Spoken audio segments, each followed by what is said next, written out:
Hi, my name is Matt Neutra, and I'm lead experience engineer at Bose, focusing on experience designs that leverage hardware, software, content, and physical spaces.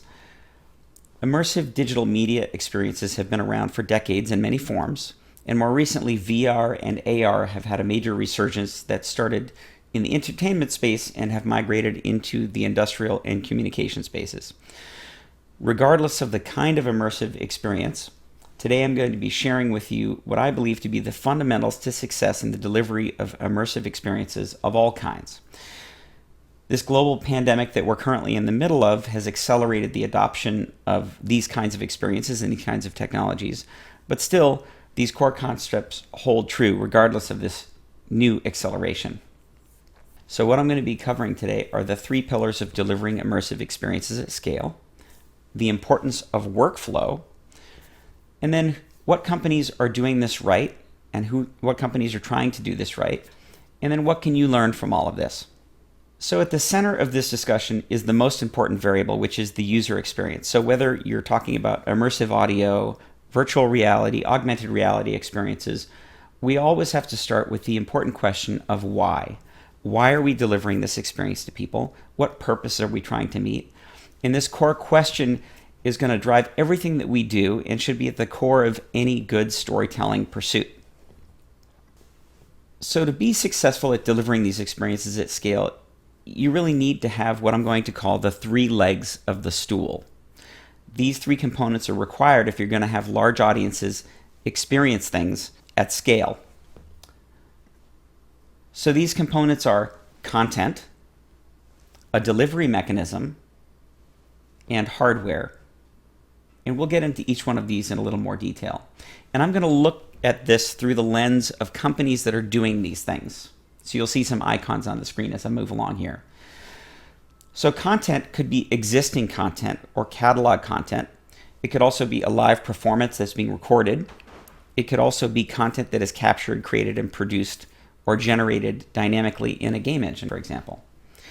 And so this first step is having access to either being able to create content or repurpose content. And this is where the production workflow really begins. And having a good workflow for creating that content or repurposing it is key to having a smooth transition from content to delivery and then rendering it in the hardware. So the output of this step should be standard formats. So for established media types like video or audio, the formats are pretty well known, but there are also new formats in the area of spatial audio. And so when you're on the bleeding edge, you're going to have to deal with non-standard formats becoming standard formats eventually. And ideally, standard formats will make this workflow seamless, which is really important. So companies that have access to or are creating content, I'm showing here. We've got some big names, obviously Apple, Facebook, Amazon, Warner Brothers, Google, Capitol Records, Netflix, Paramount, and there's many, many more. And there are plenty of really small content creators or content providers. But I'm showing the big companies for a specific purpose here. The second leg of the stool is a means of delivery. For AR and VR experiences, game engine platforms kind of dominate in this space. And for audio-based experiences, streaming services like Apple Music, Spotify, Pandora, and Tidal, and for video, of course, Netflix and others. And we'll see in a moment that there are big moves going on in the delivery of immersive experiences right now, especially given COVID. People are really focusing on live streaming. So something that was kind of always around has been accelerated because everybody's isolated at home. Now, when the dust is settled from all this, there will be winners and there will be losers. So the third and last leg of the stool is hardware. And the hardware is what the end user needs to render these experiences. Examples of rendering hardware are Apple AirPods Pro, Oculus Quest, Microsoft HoloLens, and there are many, many others. And again, the companies that we're showing here on the screen are big companies and a few small companies that are creating or have created hardware. So Apple, of course, is a great example. Facebook Reality Labs is working on augmented reality glasses. Hewlett-Packard has VR headsets. So does HTC Vive, Oculus, which is part of Facebook. And then companies like Bose make hardware for rendering audio. And there are many, many others here. This hardware has to meet certain criteria to be considered a scalable technology. It needs to be reasonably affordable. It needs to be accessible, certainly needs to be comfortable. And I put in here socially acceptable as well, thinking of Google Glass, right? So there are examples of hardware that maybe you wouldn't take out of the house, and examples of hardware that you would take out of the house, like the glasses that I'm wearing, these Bose audio glasses.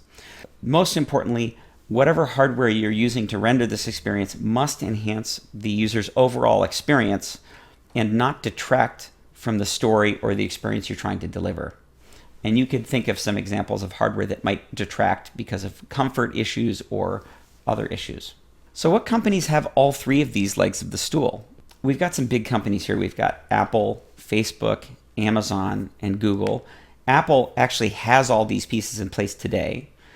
Facebook has many of these pieces in place, and they're working on having more. Amazon is definitely working on having three legs of the stool in place so that they can have an end-to-end system for delivering content. And of course, Alphabet and Google. And there are other small companies that are doing things like this.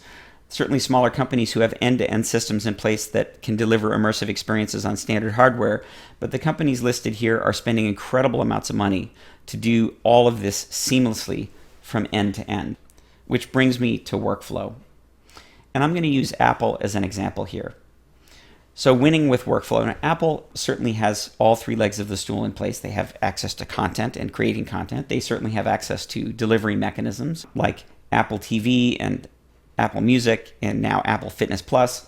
And then from a hardware point of view, they really have that nailed with AirPods Pro, iPhones, iPads, Macs, and so forth.